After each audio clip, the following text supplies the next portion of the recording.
Au nom du Père et du Fils et du Saint-Esprit, ainsi soit-il. Cher très révérend Père, bien chers frères, mes bien chers frères,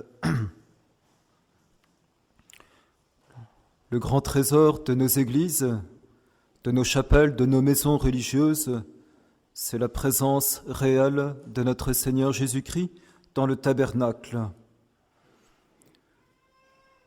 Dieu nous fait, à nous autres prêtres religieux, l'immense privilège de vivre dans des maisons où notre Seigneur Jésus-Christ est présent.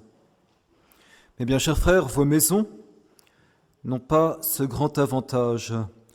Voilà pourquoi vous aimez à venir dans nos églises, dans nos chapelles, afin d'y trouver votre roi qui est là présent.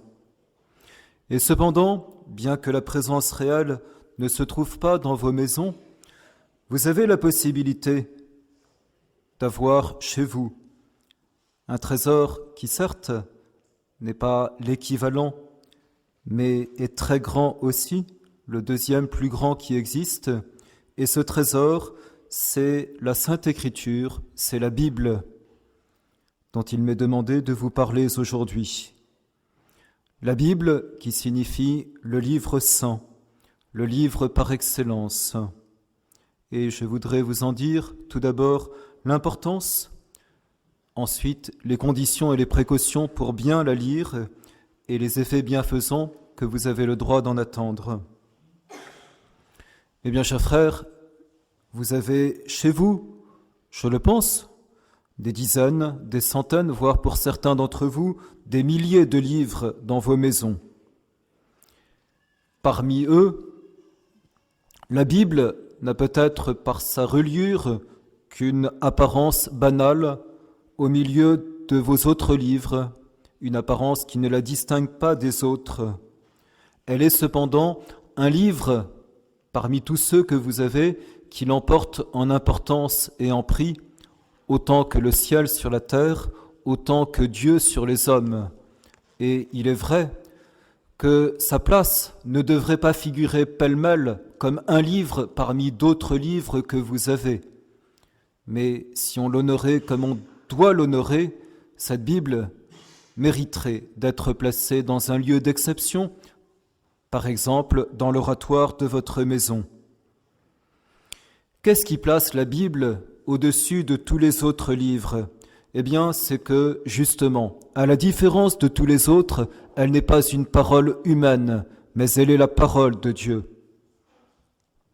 Certes, nous devons attacher à la plus grande importance à l'édition que nous avons de la Bible, car il ne s'agit pas d'introduire chez nous, d'introduire sur vos rayons ou dans votre oratoire, l'une de ces éditions misérables, tronquées, falsifiées, hérétiques qui circulent. Mais si vous avez une édition catholique, et il en existe, la Vulgate, les traductions de la Vulgate en français qui sont autorisées, alors vous avez véritablement auprès de vous, chez vous, la parole du Dieu vivant qui se trouve recueillie. Car les auteurs sacrés, les auteurs qui ont écrit ces livres qui forment la Bible, dans l'Ancien comme dans le Nouveau Testament, sont des auteurs inspirés, c'est-à-dire qu'ils ont écrit sous la motion du Saint-Esprit, comme de diligents secrétaires, de telle manière que leurs écrits non seulement ne comportent pas une seule erreur, mais ce serait beaucoup trop peu que de se contenter de dire cela, mais que, en réalité, ces auteurs sacrés nous ont véritablement donné la parole de Dieu, celle que Dieu veut nous donner exactement comme Dieu veut nous la donner. Or, mes bien chers frères, est-il besoin de simplement une minute pour se rendre compte de ce que je viens de dire là, qu'il s'agit de la parole de Dieu? Réfléchissons. La parole de Dieu, c'est-à-dire que Dieu nous parle très réellement à travers ces livres de la Bible. Dieu nous fait l'honneur de nous parler. Et si Dieu nous fait l'honneur de nous parler, est-il simplement imaginable, est-il simplement concevable que nous puissions bouder la parole de Dieu et que nous puissions trouver plus d'intérêt à lire des livres des auteurs humains quand nous avons la possibilité de lire ce que le bon Dieu veut nous communiquer. De mettre sur le même plan, sur un autre plateau de la balance, la parole humaine avec la parole de Dieu. Mais bien, chers frères, il est facile de comprendre que si c'est Dieu qui nous parle, chaque verset, chaque expression, chaque mot de la Bible a une telle valeur, une valeur si inestimable et divine que certes, nous gagnons tellement plus à passer 10 minutes à lire la Bible que tout autre livre écrit par les hommes. Oui, prenons le temps de scruter, prenons le temps de considérer avec respect et avec adoration ces paroles que le bon Dieu, dans sa bonté, a voulu nous dire. Comment ne serions-nous pas saisis d'un véritable enthousiasme surnaturel de penser que nous allons découvrir dans ces lignes ce que le bon Dieu a voulu nous dire? C'est pour notre instruction, c'est pour notre sanctification, c'est pour que nous puissions, grâce à sa parole vivante, être tout remplis de sa vie. Comme l'a dit au début de son livre le prophète Isaïe, « Cieux, écoutez, terre, prêtez l'oreille, parce que l'être suprême, c'est l'être suprême qui parle. » Cependant, mes bien chers frères, après avoir essayé d'exprimer en quelques mots la grandeur sans équivalent de la Bible, il est vrai qu'il faut ajouter maintenant que cette lecture n'est pas sans difficulté, n'est pas sans risque et même sans grand risque. Et nous ne devons pas en être étonnés, parce que, évidemment, la parole de Dieu exprime des mystères et des vérités qui sont tellement élevés, tellement transcendants, que nos esprits bornés peuvent bien ne pas les entendre convenablement. Voilà pourquoi il y a le magistère de l'Église qui est là pour nous guider dans notre lecture. Voilà pourquoi il y a la tradition et tous ces grands écrits qui ont été faits par les pères, par les docteurs et par les saints et par les auteurs ecclésiastiques afin de nous aider à les comprendre convenablement. Oui, nous savons bien comment de faux principes, comme celui du libre examen des protestants, et comment ces traductions faussées ont fait tellement de mal, comment des lectures téméraires de la Bible conduisent les sectes protestantes à des milliers d'interprétations aussi divergentes, erronées et maléfiques les unes que les autres, de telle manière que la Bible, au lieu d'être pour eux un livre salvifique, est devenue un livre de perdition. Certes, nous devons faire très attention dans la lecture de la Bible.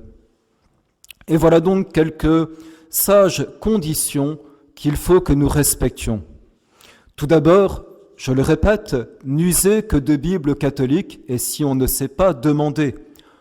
Car ces Bibles catholiques, en plus de la fiabilité de la traduction qu'elles vous proposent, enrichissent, par définition si elles sont catholiques, ces Bibles de nombreuses notes de bas de page qui sont des explications très précieuses pour vous donner le sens de nombreux passages obscurs.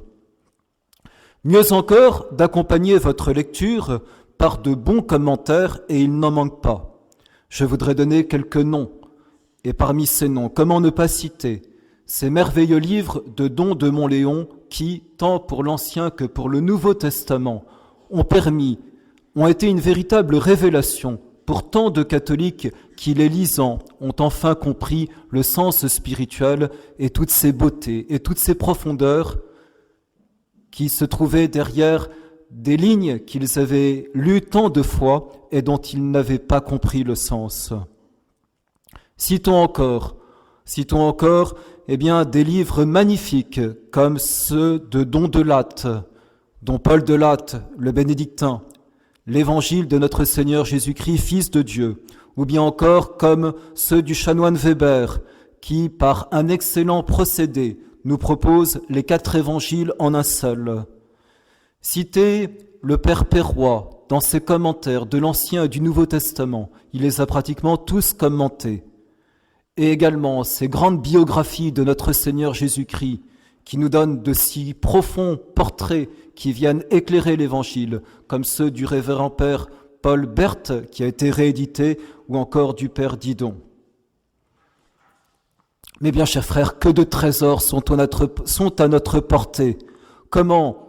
Eh bien, nous pourrions lire d'autres commentaires qui malheureusement sont à profusion à l'heure actuelle et qui n'ont pas la même autorité, c'est le moins qu'on puisse dire.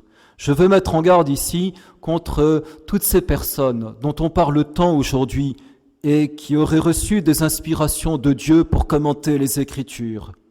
Peut-être ont-elles reçu ces inspirations, il faudrait voir. Cependant, leurs inspirations, admettons qu'elles soient vraies, demeurent cependant très inférieures et même d'une nature toute différente que cette inspiration dont on parle pour la Sainte Écriture. Et d'autre part, si en plus elles ne sont pas garanties par des imprimaturs sérieux de la part de l'Église, nous prenons des risques d'arriver dans des interprétations sinon hérétiques, du moins douteuses et faussées. Une autre chose qu'il est nécessaire de dire aujourd'hui, où des auteurs mauvais cherchent à introduire une contradiction, une opposition entre l'Ancien Testament et le Nouveau Testament, comme s'il était possible que le Dieu de l'Ancien Testament puisse avoir exprimé aux hommes d'autres choses que le Dieu du Nouveau Testament, puisque c'est le même. Non, il n'existe aucune rupture entre l'Ancien Testament et le Nouveau Testament. Il faut même dire au contraire que la lecture vraie et intelligente de l'Ancien Testament nous manifeste en permanence un seul mot, ou plutôt une seule personne, qui est notre Seigneur Jésus-Christ. Tout l'Ancien Testament est comme un projecteur de lumière extraordinaire qui, depuis le proto-évangile jusqu'au dernier des prophètes, désigne notre Seigneur Jésus-Christ, de telle manière que les Juifs n'aient aucune difficulté pour le reconnaître lorsqu'il viendra sur la terre. Seul notre Seigneur Jésus-Christ est la clé de tout l'Ancien Testament. Mais mes bien chers frères, il est vrai que nous pouvons être légitimement troublés, au moins dans un premier temps, quand nous découvrons la Sainte Écriture, quand nous lisons l'Ancien Testament en particulier, par certains passages qui nous laissent un petit peu troublés.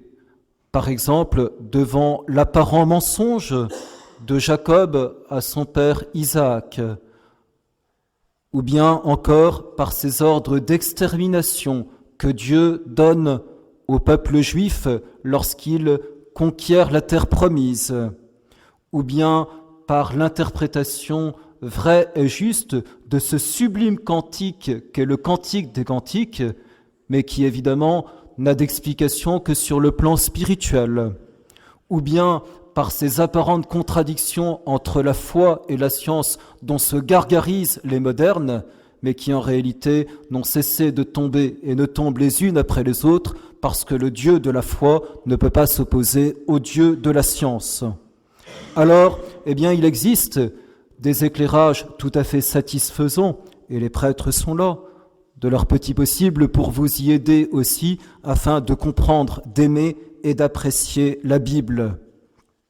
Ce sont derrière nous, mes bien chers frères, des dizaines et des dizaines de milliers de saints et d'esprits éminents dans les sociétés qui se sont posés toutes ces questions qui suscitent ces mots et qui ont apporté les réponses et qui se sont nourris de la Bible et qui ont aimé la Bible. Interrogeons-les au lieu de réagir comme si nous étions les premiers à découvrir les questions et à nous les poser. Cependant, pour bien lire la Bible, il faut que nous nous trouvions dans des dispositions intérieures qui soient les meilleures. En particulier, nous ne devons pas ouvrir la Bible sans la baiser et sans prier, afin que le Saint-Esprit nous éclaire. Nous devons avoir, bien sûr, une façon de la traiter avec respect, car elle est le livre sacré, et souvent les saints, et certains d'entre eux l'avaient apprise par cœur, ne la lisaient qu'à genoux, tant ils avaient conscience de ce qu'elle était la parole de Dieu. Ils la lisaient avec foi, c'est-à-dire avec cette certitude qu'ils avaient en face d'eux la parole de Dieu, et qu'on ne lit pas la parole de Dieu comme on lit un livre quelconque, mais qu'on sait, au moment même où on lit ces versets, qu'ils sont la parole vivante de Dieu, qui nous exprime Dieu, qui nous transmet Dieu. Il la lisait avec humilité, comme l'homme qui pense qu'il est devant Dieu et que c'est la parole de Dieu qu'il écoute. Ils l'ouvrent avec une grande pureté de cœur et d'âme, parce qu'ils savent que se trouve là la source, le puits de toute vie spirituelle et de toute leur existence. Eh bien, chers frères, je voudrais maintenant évoquer en quelques mots ces effets bienfaisants que nous pouvons attendre de cette bonne et sainte lecture de la Bible. Bien plus que tous les livres de spiritualité, les meilleurs qui vous ont touché, et parmi eux peut-être pour citer le plus grand, l'imitation de Jésus-Christ, la Bible vous apporte encore bien plus que tous ces livres. Parce qu'elle est la parole de Dieu tout simplement, et qu'à partir du moment où nous avons compris cela, cette parole vivante va descendre en nous pour nous donner la vie de Dieu, pour nous vivifier et donc pour nous purifier. Car comment la parole vivante de Dieu ne nous purifierait pas intérieurement, pour nous enflammer des trésors qui sont les siens, pour nous unir à Dieu, et c'est bien là le but de notre existence sur la terre. Rien ne peut, après les sacrements, mieux nous unir à Dieu que cette parole de Dieu. De telle manière que saint Paul rendait grâce en écrivant aux Thessaloniciens et en leur disant « Nous rendons à Dieu de continuelles actions de grâce, de ce que, ayant entendu la parole de Dieu que nous vous prêchions, vous l'avez reçue, non comme la parole des hommes, mais comme étant ainsi qu'elle l'est véritablement, la parole de Dieu qui agit efficacement en vous qui êtes fidèles. » Que c'est beau, mes bien chers frères, cette attestation que donne saint Paul de ce que la parole de Dieu produisait dans l'âme des Thessaloniciens, parce qu'il la lisait bien et parce qu'il la laissait agir en eux. Oui, mes bien chers frères, et quand nous cherchons maintenant à actualiser, pour terminer, sur quelques événements qui correspondent à cette période de l'année liturgique où nous nous trouvons, chacune de ces actualisations nous permet de mieux comprendre l'importance, la nécessité de la Bible. Si je prends par exemple la fête de Saint-Joseph qui aura lieu dans 2 jours, finalement, tous ces livres très beaux qui existent sur Saint-Joseph pour nous exprimer sa vie, pour nous exprimer ce qu'il a fait, pour nous exprimer son rôle vis-à-vis de notre Seigneur et Notre-Dame, où est-ce que nous puisons cela, sinon dans les quelques versets, car ils ne sont pas nombreux, que la Bible nous donne dans les évangiles. Mais ces versets sont justement tellement débordants de profondeur et de vie que nous en tirons, et toujours, et encore, et toujours, des choses nouvelles au sujet de ce saint, sans jamais nous lasser. Et si maintenant, mes bien chers frères, nous considérons le monde dans lequel nous nous trouvons aujourd'hui, et cette espèce de satanisation du monde dans lequel nous sommes. Les choses tombent les unes après les autres dans la descente aux enfers que nous connaissons, tant du côté des autorités de l'Église que des autorités de notre pays, et que nous cherchons quelques consolations, quelques remèdes par rapport à cela, et une sorte d'explication qui nous est donnée. La Bible est là, et l'évangile de ce jour en fait foi pour nous dire « Ne vous étonnez pas ». Si les Juifs ont condamné avec tant de haine notre Seigneur Jésus-Christ, nous ne devons pas nous étonner qu'ils s'en prennent avec autant de fourberie et de méchanceté aujourd'hui à la Sainte Église de Dieu. Et le psaume 142 que vous venez de chanter dans votre graduel est là pour exprimer la confiance que nous devons garder à Dieu dans cette période mauvaise. Car le psaume dit « Tu me délivres d'ennemis en fureur ». Oui, la Bible nous aide par toutes ces paroles que nous prenons les unes après les autres à garder notre confiance et à jeter des lumières sur ce que nous vivons.